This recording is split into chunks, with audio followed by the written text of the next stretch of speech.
Hey everyone, welcome back to our podcast, International Interludes.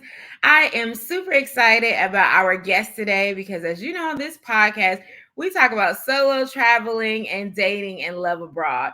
And so, our guest today, Miss Rhonda, does both of these things. So, I am very, very excited to get into her story and her journey. So, I'm going to allow her to introduce herself. We have been following each other on social media for a while now, and so it's actually great to actually have conversations with her on today. So, Rhonda, I'm going to give you the floor and allow you to introduce yourself.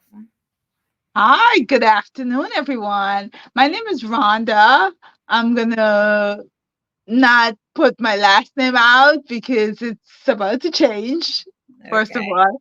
And I wanted to say that I've been solo traveling most of my life. Some for work, some of lately more for personal reasons. So I founded the group Black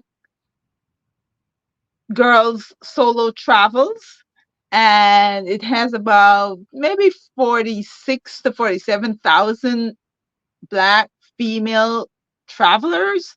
Sometimes they travel solo, sometimes they don't. But the group was developed to encourage Black women to travel the world and see the world and take on the challenge by themselves. Solo traveling is definitely a challenge because you're responsible for yourself and you're responsible for everything that you want to do or don't want to do. So I try Absolutely. to give people the opportunity to learn from the group and decide if it's something for them. Absolutely. And so that's kind of where I met Rhonda was in this group. And I was telling her earlier, I'm thankful for her creating the group and specifically for Black women. Because sometimes we need our own space as solo travelers. And I know in the group, a lot of questions come up about how do you feel safe as a Black solo traveler? And I think these conversations are very important, and so it also tells you that you're not alone in doing this out there. I think sometimes we think that we're the only one doing it. No, she just mentioned 47,000. And even though all 47,000 may not be traveling solo, let's say there's a good 10,000 that are traveling solo. And so we're able to share stories. I'm constantly posting in there about my solo travelers. So I'm really appreciative of the group. So, Rhonda, let's address that one question about solo traveling as a Black woman and any type of safety tips do you have for people who are just starting to get into the game of solo traveling?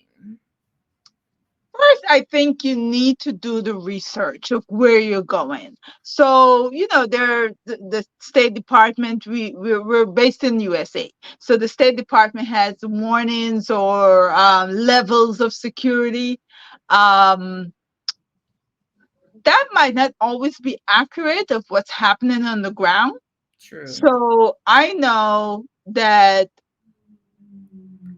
because I've worked overseas, something could be happening and the media doesn't pick it up. Um, the embassy might send you an alert because you're registered with the embassy. But a lot of times, things that are happening overseas are not brought to our attention. So I would say the first thing that you need to do is do your research on the country that you want to visit. For Absolutely. example, Jamaica, recently Jamaica's been put on a high alert. Right. But Jamaica is perfectly safe. I've lived in Jamaica, I've lived in Kingston. Um, you know, it's safe for Black people Right. because every majority of the people there are Black. Right. Um, unless you go looking for danger, I always felt safe in Jamaica. I took public transportation. I travel around the country with or without friends, and I was never assaulted or experienced any violence whatsoever.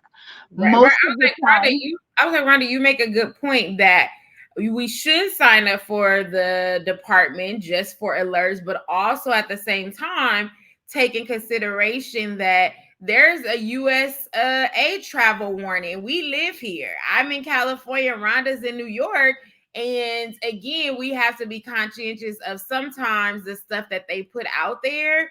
So like you said, groups like this you can see that people are currently traveling to Jamaica, currently traveling to other places that are not necessarily a safety hazard. So I say take everything with a grain of salt. And sometimes the best research is you just going on your own, right? Because my opinion or my journey may be different from Rhonda's, and we could literally be in the same place. I see that happen all the time. I always say as siblings can grow up together and will tell you they have 5 different experiences, that there's 5 different people.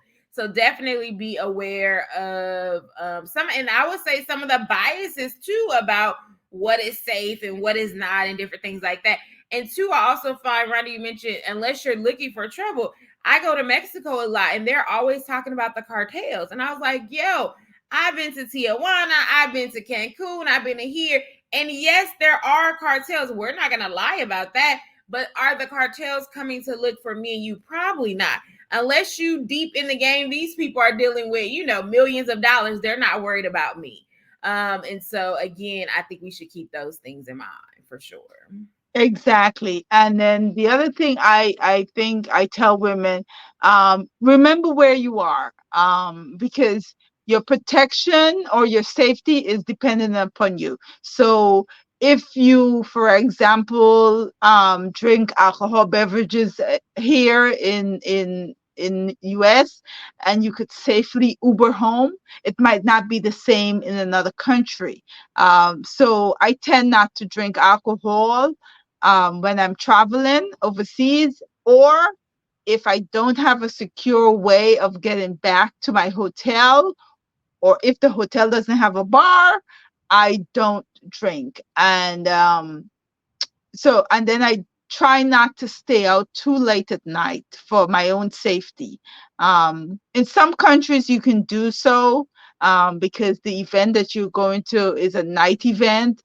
For example, in Jamaica, Sunfest, it's an all day, all night affair. So you basically stay in one location and you sleep on what they call a reggae bed, which is cardboard on the floor. But you're there for the duration of the experience. You're not moving around. You're in a area, and you stay. There's vendors, there's place for you to wash up, and you're partying all night. It um just depends on the. And let me interject too. I think that's a good point about drinking alcohol. I don't drink, so that's not an issue for me. But there are lots of people that consume alcohol, and so one of the things I would say is if you're consuming alcohol, you need to watch your drink at all times. They even have covers that you can buy on Amazon for your drinks if you want to put it on top. But let's say you got to go to the bathroom, either you taking that drink. Now people say that's unsanitary, or you just say, I'm done with the drink because I'm not going to leave my drink here, go to the bathroom, and then come back. Absolutely not. I even heard they have these little pills that you can put in there to make sure your drink is not tampered with. I've heard that as well. yes. And the other thing is too is when let's say you do want to go out at nighttime, right? That's a big issue that comes up with solo travelers. And what I tend to do is I tend to go on an excursion during the daytime, and usually there's other solo travelers or other groups, and I'm like, hey, where you going tonight? Where you going tonight? All right, let's go out. So then I have somebody that can go with me so that I don't feel like I'm by myself, right? I think in Cancun, another good way is if you have an Airbnb close to the location of where you're at. In Tulum, there's a group called Black and Tulum. They have a lot of night events. Well, my Airbnb was Right. literally within 5 minutes of walking distance from the location that we went to at nighttime. And because I don't drink, it was easy for me to go back home. And the other thing about Uber, sometimes there's Uber in the locations and sometimes there's not. And I like Uber because it keeps track of you versus like, a taxi where technically nobody knows where you're at or what you're doing. So I think Exactly. the night situation and the drinking activities are very important for solo travelers, and it comes up all the time. Right. So for me, when I went to Thailand, what I did is I prearranged because I wanted to experience the nightlife. I prearranged with my resort um pickup times. So I would say I will meet you back at this location at this particular time, so I could still enjoy some of the nightlife and having a pre-arranged transportation back to my resort. And that was a service that they offered. And I utilized it many times just to go out and see some of the shows or hang out in the streets of Phuket. So it was nice. So again, you have to look in to see what's available, and take the necessary precautions, because nobody wants to hear or feel violated while they're on vacation, or hear about another woman being violated while they're on vacation. Absolutely. And so we'll go back in between solo and dating. So I'm gonna bring up dating right now. So any tips for as dating as a solo traveler and being safe? How do you navigate that area? So I have a lot of stories. I've dated. Sometimes it's just like a one-time date, and then sometimes, like, if you're in the country for a little while, you might date one person multiple times. So let's see how far I want to go back. So in my 20s, I was less inhibited, so to speak. So I went out on dates very, very frequently. I'll give you a story in Paris that we probably would never do, because the media has made us so scared of, and the movie Taken. So I was traveling, I think maybe the second time, to Paris, and I was a little lost. And this French, well, Cameroonian guy approached me and helped me out, and he asked me where I was staying, and I told him. I won't do that now, but I told him, Mhm. and he came and he took me out. He took me to see the Eiffel Tower at night, and he even had his sister cook me a meal and invited me to his apartment. So that was a successful date, you know. Um, and I vowed to keep in touch with him, but I never did. I was like, oh, it was nice hanging out with you. And that's kind of but no, I think that brings up a great point about, do you tell your location while you're traveling, right? The rule of thumb is no, right? But I too, Rhonda, have told guys where I'm staying at and they pick me up and it's been okay. I always say there was one incident where I was in Spain and the guy happened to be Ghanaian, and it was funny because we ended up at a Jamaican restaurant. But the whole thing about that was I think I called my mom and was like, "Hey, mom, I'm about to go out with this guy or whatever. Just letting you know where I'm at." And the other thing is informing the hostel, like, "Hey, I'm leaving at this time. If I'm not back by a certain time, or something like that, maybe you should call, or maybe you should do something." So always informing somebody else about something as well. So again, I guess I've broken the rule of not telling people, but I've done it. That's one story I'm telling. I've done it multiple times, and luckily we say knock on wood, nothing has ever happened to me. Because Right. we did it in Cuba. We met a guy on the beach. And then we was like, "Hey, we want to go out dancing later on." And he was like, "Cool, where are you staying?" Gave him the address. He picked us up. We went out dancing. We came back home. Everything was fine. So I think Right. you have to be cautious, but we've done it. But we're gonna tell you not to do it as a general thumb. So don't listen to everything we do. Like your mama say, don't. What did your mom say? Do as I say, not what I do. Not as I do. Right. So yes, I've dated in but I had a brief encounter in Cuba with a gentleman. I posted in our group. He was a very handsome guy. We kept in touch during the pandemic. But I went back. I went back to Cuba to see if it was, if there was anything there. And it was just something in passing, and we didn't really hit it off again. But we had a moment, and Right. it is what it is. And that's Rhonda, that's the other thing I think within this whole dating thing. I think we have to realize that it may not be our forever partner. We have to come to the conclusion that we can have a good time in that moment. I believe in either it being a friend long term or it being a friend for the week that you're there, whatever the case is. I don't think that we should go in expecting everybody will be the love of our life. But like you said, you wanted to take a chance to see if there was anything there. So I definitely think it's cool that if you want to go back, you could go back to see, right? Because we also realize within dating, vacation is fun, right? We're having a good time. They know there's people coming into town, but sometimes we do have to look at the further reality of things. You know what I'm saying? How does this work if we decide to marry with immigration and all this kind of stuff? So let's run that. You told us a couple dating stories. Now let's bring us a little bit further to your current relationship. Tell us, how did that start? Where did you guys meet at, and where you guys are currently? So in 2023, I visited Benin.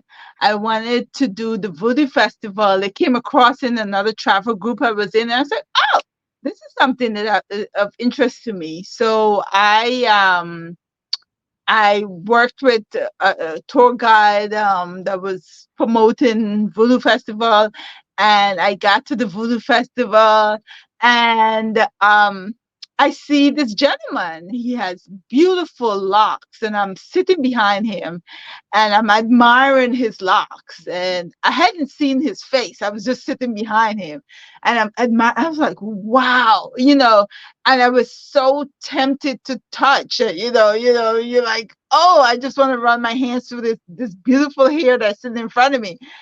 And if he could feel my energy, my it wasn't out of malice or anything, or it was just like I was just admiring him. And then he got up, and I saw his face, and I was like, what a beautiful, handsome creature. Um, it was just I was just in awe of his being and his energy. I made him nervous. I suddenly made him nervous. I didn't say anything to him. But I guess my stares just made him nervous. Um, and to be honest, he wasn't the first one. He didn't approach me directly. So he was working. He was a tour guide, and he was working. He had a large group of European tourists, about 15 or so, or maybe more. And his co-worker was very fluent in English and was chatting me up. I was sitting right next to him and introducing me to some of the other guests in the group.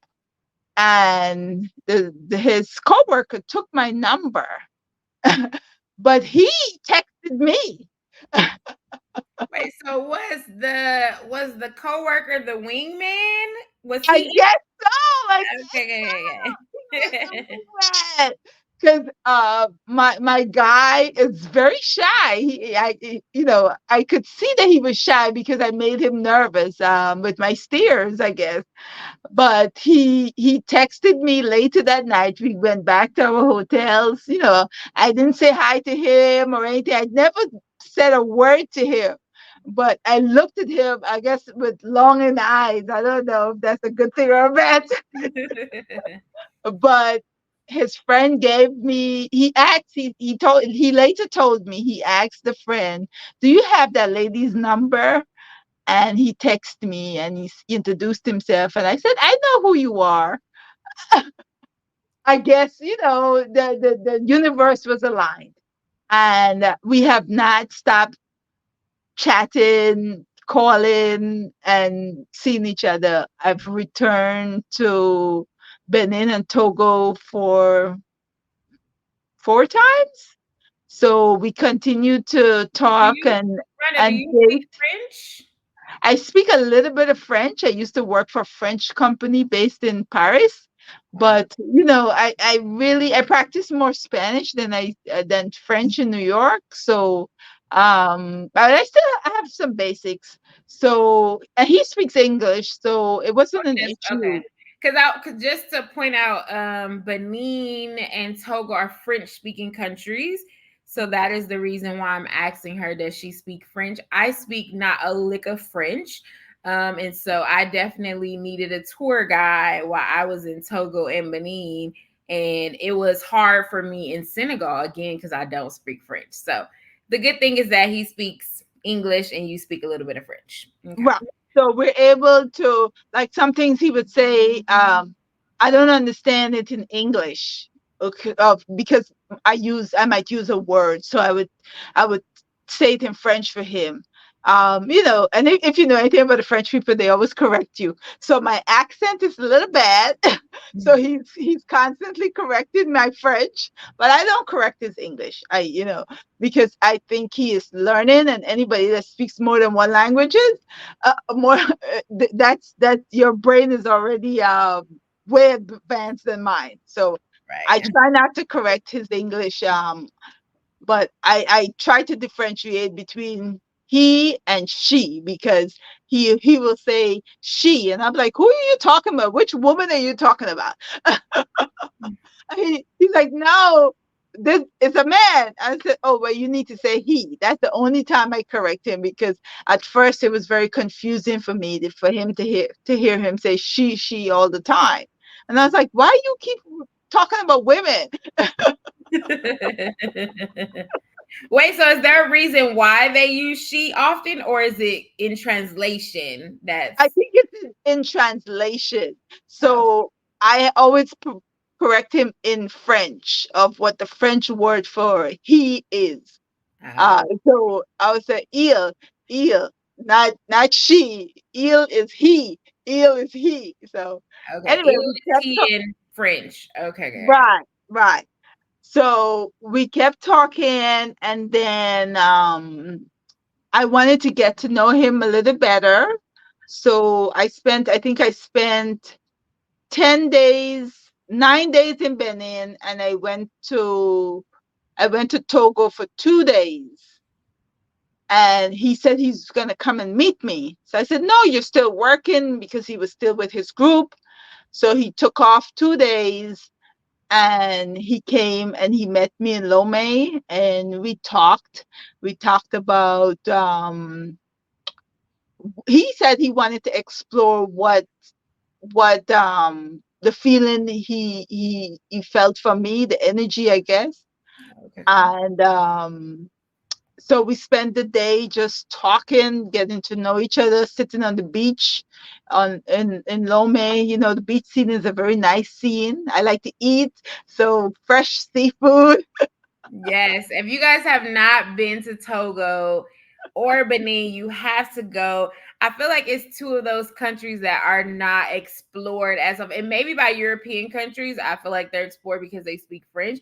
But I feel like for the US, you never hear talk about. So I've been talking about Benin in the group a lot because it was a pleasant experience when I went, and I definitely want to go back. So also just wrote an article about Benin. I've been posting videos about it. So if you have not been to Benin and Togo, definitely take a trip out there. And if you're in Ghana, it's easy to go over there as well. So definitely check out those two countries. But I like the way that he said that he wanted to explore those feelings, just like you had said when you went back to Cuba, you want to see if it was more there. It sounds like that's what he wanted to do as well. Yes, and we spent time, we ate, we drank on the whole day, because I guess Sundays is beach days in Lomé. So everybody was on the beach. So a few of his friends he introduced me. He called his cousin that lived in France right away. Like, this is my future wife. I'm like, All right. I don't know. okay. Okay. Right, okay, Rhonda, let's stop there because if you guys have never dated African men, okay, this is what they do. They are, we would call it love bombing here because, you know, the first day is I love you and you're going to be my wife and all this kind of stuff. So when I meet guys, I'm like, okay, you and everybody else want to be my wife. We already know it is what it is. So how do you navigate that as an American? Because I feel like as African American women, we are not used to guys saying I love you so quickly. And we are not used to, and this is not a blanket statement for everybody, but this is kind of majority where we're used to like taking our time. Like you hear, I mean, I'm not telling you to be engaged for 5 years, but you hear stories about people being engaged for 5 years. And in Africa, they're like, no, let's get married like next year or something like that. So how do you feel with such, I don't know, them being so kind of in your face with I love you and all these kind of things. And I often tell them like, you don't love me, you just met me. I could be the most horrible person, but you don't know that because you're already blinded, but I don't know what. But So how do I you feel with that? because I felt comfortable because I felt like I've been immersed in the West and East African culture. I worked in both West Africa and East Africa, and I kind of think culturally, um, the men want to be married and want to start families. So and dating has a different construct than American culture. So you definitely have to have good intuition to know who the fakes are, and then I don't entertain the fakes. Like if I know, I tend not to speak a lot. I watch people's movement, and if I think that you're just trying to approach me because you think I'm a foreigner, I don't ever identify myself as an American. I say I'm from Jamaica because it's just easier. I was gonna So ask, Rhonda, where is your family from? Because I hear I an am accent I am from Guyana, from but it's just Guyana. easier to say I am Jamaican because everybody is so in awe of Jamaica. This So is very true. But go back to Guyana because I feel like people confuse Guyana with Ghana, with it's Ghana. always And Guyana is in South America, if you guys did not know. What, yes, so do yes they it is. in Guyana they speak English, not They, Spanish? they speak English, but we learn Spanish as a second language. We could choose what second language we want to learn. We could learn French, Portuguese, or Spanish. I chose to learn Spanish. Oh, But okay. we have, because we're surrounded by everybody that speak every other language, Right, exactly. that we have to pick a second language. So he didn't tell me that he loved me on the first day, but he was definitely introducing me to his friends and family. Um, on that first visit, and then he accompanied me back to Benin because I was leaving out to Cotonou, and he made sure that I got to the airport safely. And he was so sad. He was so sad when I left, and I felt so bad that we had just met. We had a great connection. It was so easy for me to be around him. Sometimes you meet people and you feel like they have intentions, bad intentions for you. I never felt that with him. So the that same year, 2023, I went back in May to meet his family. um, I met his cousins. I met his aunt. His parents lived in a very far village, and I had some medical issues at the time. I didn't want to go that far because the roads were very bad, and it would probably mess up my back. I have back issues a little bit more, so I said I'm gonna stop and you know we travel like 4 hours to get to where most of his relatives were, and his son, he has a son. So I wanted to meet the son. So we traveled 4 hours and we spent majority of the time with the family and getting to know the son. We went out, we did things around the community. We went to waterfalls, the Miranda, zoo. you mentioned he has a son. Do you have children?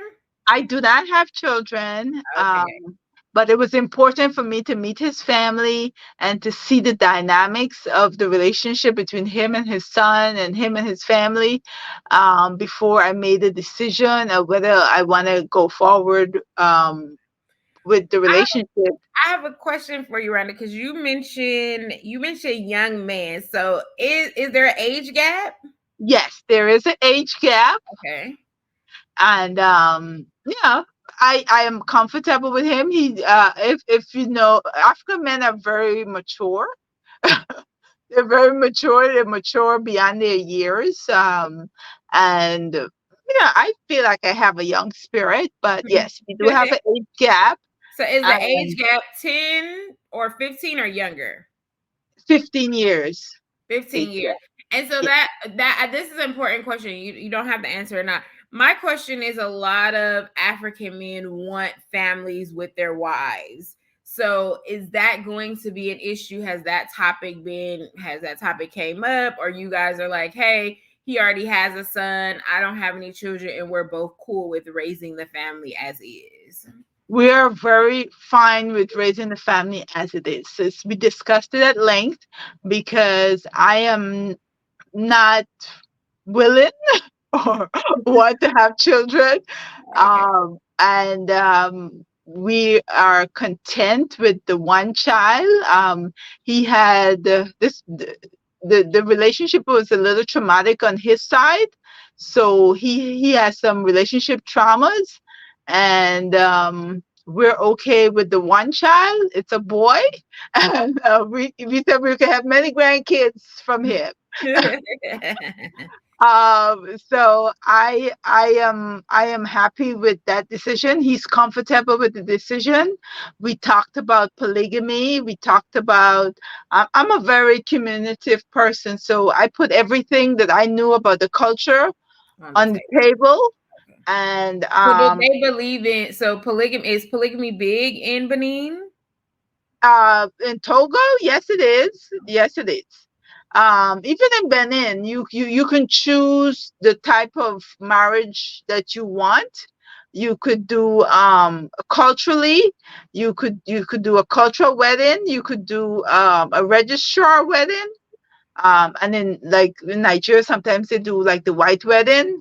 Um, so you have to discuss, you have to declare in Togo, you have to declare what type of marriage you want. If you want a polygamous relationship or marriage, or you want a monogamous Christian or Christian, what they term Christian relationship. Um, Interesting. Okay, okay, okay. So I didn't know that there was like a declaration of all of these things. So what did you guys come to the conclusion? Which one are you guys gonna do? So he comes from a polygamous family, Okay. and we decided that we're going to do a monogamous cultural wedding slash engagement. So that's what we did. Okay. Okay. So you guys have already done the engagement process of it. Yes. So in January of this year, we did the engagement ceremony and the dowry negotiation, and I had my family member represent my side of the family, and I had a friend that I went to university. Her father is a lawyer in Togo, and he represented my side of the family. um, And what and was the dowry like? Because I know they usually do dowry if you're from there. So how did that work by you being from here? okay, so in the airway culture, which is the probably the dominant culture in Togo, um, you once you find a lady that you like, you're supposed to go to her house. But me being a foreigner, they he and his family made most of the arrangements we had what you call dancers, we had cultural dancers, we had women that would welcome me into the society, or into the family. So a group of women, this is their job. And because I was a foreigner, things were done a little differently. So we didn't have a huge dowry negotiation. I told them the only thing that I wanted was a ring, and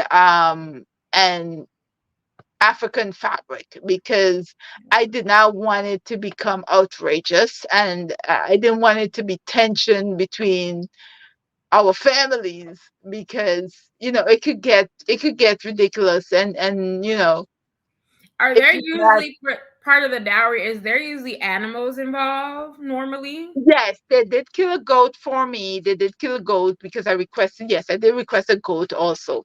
And they killed the goat for me, but Oh, I ate some of it, and then we fed it to our guests. oh, okay, okay, okay, okay. And Because so I'm how not coming back with a goat. I'm not coming back to the US long? with a goat.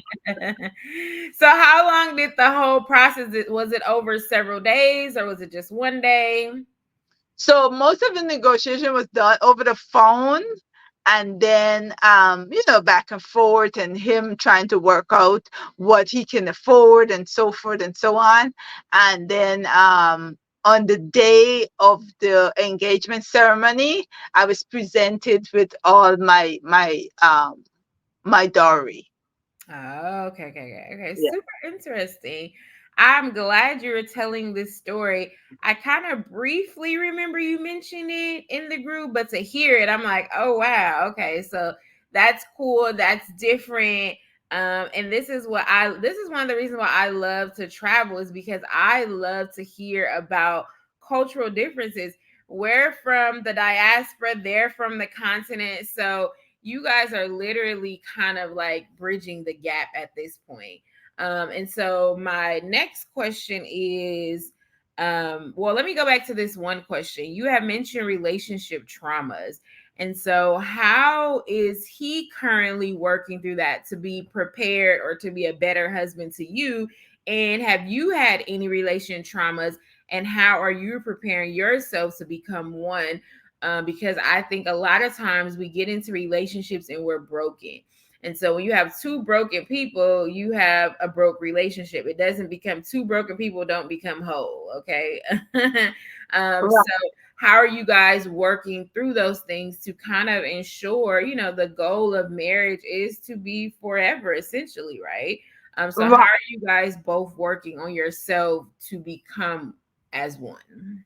So for me, I've been in therapy. I've always believe in therapy. So for I wouldn't say I have relationship traumas with partners. I have traumas from parents and so forth. So I've been working through those with my family history, trying to break those generational curses. And that's Rhonda, real quick. That's important because I think sometimes we do think about relationship traumas, but yeah, we have trauma from our parents that definitely go into relationships. I was talking to someone and they were like, yeah, my parents never said I love you. And that kind of, trickled down. And it's like, yeah, you need to work on that because if they didn't say they love you, then you're looking for other people to tell you when that's not necessarily their role. Depending on, the relationship, that's not necessarily their role. You're still, reeling from something that happened as a youngster. Now you're adult and it's still coming back up, even though you're past 18 or whatever the case is. So I'm glad you also mentioned that piece about working on healing from family traumas. Right. So, and then for him, um, he is, but most West African, if you're not Christian, you're Muslim, or you're spiritual, so to speak. So he does not follow a particular faith, and but he's very spiritual and very intuitive. He is what we call, well, in Jamaica he's a Rasta, and everywhere we go they say, you hear the Rasta come out, they say, yeah, Rasta man. Everywhere in Togo and even Benin, they refer him as the Rasta. And then recently when we were in Ivory Coast, they're like, Rasta man, Rasta man. So he doesn't particularly ascribe to the Christian faith, but he knows there's a higher power, and that is fine with me. I am Christian, and I follow structured religion, and so to speak. But I am aware of the non-structural religion or traditional religions of the African continent, and how that plays into certain things. Even in our ceremonies that we did, it played a big role, with the people who were brought in to do the certain ceremonies, for us. That was a big part. So we didn't get engaged in a church, or it was in a hall, and whatever spiritual leader did the ceremony and so forth. So I know they do practice like voodoo and stuff in Togo. Yeah, Is that something that was either a part of the ceremony or something that he believes in, or and how do you work with that as a Christian? Because you know how Christians feel about voodoo and all this kind of stuff. So how did you work through that? I'm very open, because in the diaspora we have similar practices. So growing up, I've seen similar things done. So I wasn't shocked by anything that I saw at the Voodoo Festival, or I wasn't part of the secret parts of the ceremonies, but the public ones, I wasn't shocked by anything I saw, or even the people that I initiated into the voodoo practice. I saw many things happening, but I wasn't surprised, because I had seen those in the diaspora. I had seen those at different ceremonies in Guyana, for example. So I wasn't shocked. There are some aspects of his culture that he holds very secret. But I tend to observe. I observe what he's doing. And if I don't feel it's bringing me any harm, I don't think I need to intervene in his culture and how he does things. Um, I did ask him how he would feel, with me raising his son, as a Christian. He said he didn't have an issue with that, because the child goes to church right now. So you And know, how old is his son? he is 13 years old. Oh, okay, so So he's in the middle, not quite an adult, but not quite a child either. So what? how did you get along with him while you were there? Oh, he loves me. Oh my God. It was very hard leaving the first time when I went to see him. And he's like my little, the father said I'm spoiling him, because he's like my little wing person. He's always by my side. He carries my bag. He always makes sure I eat. He wakes me up to eat. But sometimes, it takes long to cook fufu and all the stew, so I'll fall asleep, and he'll wake me up and tell me, "Mama, it's time to eat." So Oh, I so he calls you enjoy. mom. Yes, he does. Oh, okay, I good. enjoy having the two of them in my life. I really do. I feel very peaceful. I feel very protected. Um, and I feel love, and I am loving both of them, because the son, he hasn't never been told he's been loved, and he giggles when I tell him I love him. Yeah. So it's And then so we talked about some of the cultural differences. We talked about religion. We talked about a couple different things. Any other cultural differences that you have seen that may come up in another person's relationship dealing with those It's things? a patriarchal society, and you know, many of the women in the diaspora, we have very powerful personalities and voices. Being mindful of that, he always says to me, I am the man and this is my work. um so I have to give him that space, although I am capable of doing what I've always been doing. I've been single, so I can do everything. I can build a house. I feel I can build a house. So nothing ever stopped me, but he would say, this is my job, or I am the man. So we had to talk about equality, and that we're equal partners in this relationship. And for us to move forward, he needs to recognize my contribution, as I will recognize his contribution. So that was a little difficult conversation for him, because that meant letting go of some of the things that men normally would do. And I guess it's a conversation for you as well. Like you said, when you're used to doing stuff. So it's kind of like this is cold conversation about women, quote unquote, acting like men. And I'm like, it has nothing to do with that. It has to do with whether or not we're single or we have to live life. So I can't wait on a man to buy a house, to build a house, whatever the case is. So I am going to step up and do what I need to do to make sure my life is fulfilled, right? That's one.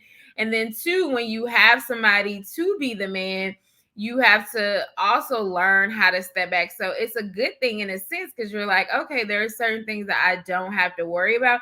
And I can fall back because we are, black women, the strong black women, we have to do everything. They call this, what is a soft era? But it's like basically allowing somebody else to take control. So you're letting some of your control go, and so is he, and then trying to come together for these particular things. So that's a good one. Anything else that has come up? Um, so far those are the only ones. And understanding the culture, because for me there's some things, some like family relations. Everybody is seen as family. And for me, we have nuclear family, and we have brothers, sisters, cousins, and we could say first, second, third cousins. In their society, it doesn't happen that way. So he introduced all his friends as his brothers. And I'm like, how many brothers do you have? So it took me some time to differentiate who was friend, very good friend, or who was cousins, because they don't have that in their vocabulary as cousins. This is family. Everybody's family. Right. And We it was have a little similar, I confusing. mean, we have similar too. Sometimes we'll say, oh, this is auntie, this is uncle, like, you know what I'm saying? And it's just a family friend. So we do have some similar things as well going on. Yeah, but it would, for me, it was important to have like the clear distinction, because I needed to know who I needed to pay respects to. So I'm a very respectful person, and I didn't want to misplace my respect. Is this an elder brother, or is it just an elder friend versus auntie, or just somebody in the village that you call auntie, so to speak. So those were very important um definitions and delineations for me. So it took time, because I would have to ask other family members, like, okay, so how are you related? Are you related on the father's side, the mother's side, and so forth? Kind of So investigations. yes, it's important. It's important. And then the fact that I had a school friend whose father was still there helped me understand some of the culture. She and I went to university together, so she would say, okay, this is culturally appropriate, this is not culturally appropriate. So she also helped me in understanding how certain things are done, because I had a lot of questions, and sometimes he couldn't explain to me fully in English how things are done. So she would speak to him in French, and then she would say, okay, don't worry, this is how it's done, blah blah blah blah blah blah blah blah. Because of course I have anxieties when you hear different languages being spoken around you and you don't understand everything. So she would be my consultant. And then I would speak to her dad, who speaks English also.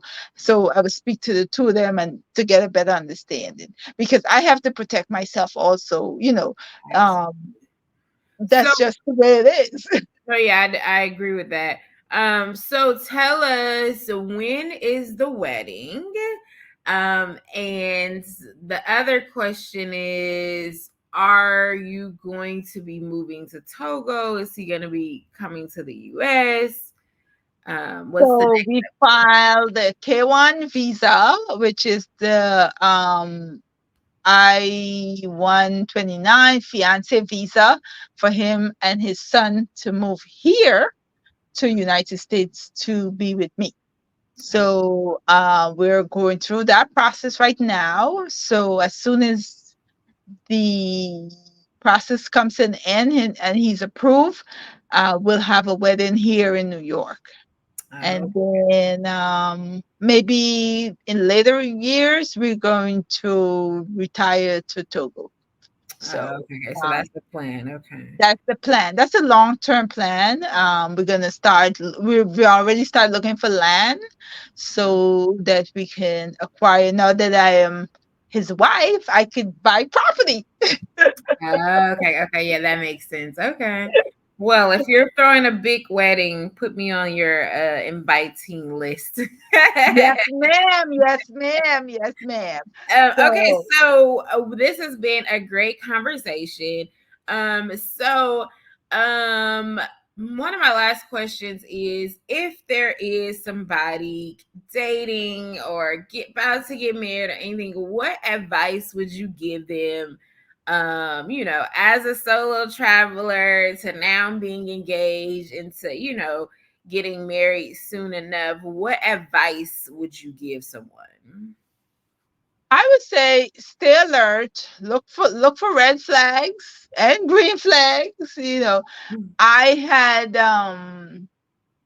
I knew what I wanted. And I wanted a kind and a gentle, caring person, and an honest person, and he's been true to his word in every way. So and then do your background check. You could pay people to do background checks of foreign nationals. So do your background checks so you know what you're getting into, and follow your heart. There are other people that I consulted before I forged ahead. I didn't just go with my heart. I legally I had him checked out. I spoke to different people that had done the process before and see how they were adjusting. Um, so I spoke to a lot of people to get a better insight, because I'm dealing with a different culture, different languages, um, a younger person. So I wanted to make sure that I am not going to put all my life savings or earnings, or all my life's work at risk or on the line. So I did a lot of background work before I said, okay, yes, we could move forward. And most people don't talk about that, because they lead with their heart, but I have to lead With both, sensibly. Yes, right? I have to lead sensibly. Yeah. So that's the I said, follow your heart. Yes, yes. But do the work behind the scenes so that you know that you did your part. We can't plan for everything, but at least the parts that we can look into and verify, we do that part. And to me, that brings us full circle, Rhonda, because in the beginning when we were talking about some solo tips for travelers, the first thing you brought up was research. And that ties the theme together of doing your research, whether it's a new country or a new love. Like you said, Exactly. we have to protect our heart. We got to protect our assets. We got to protect a lot of different things because honestly, you hear good and bad stories about dating people from other countries.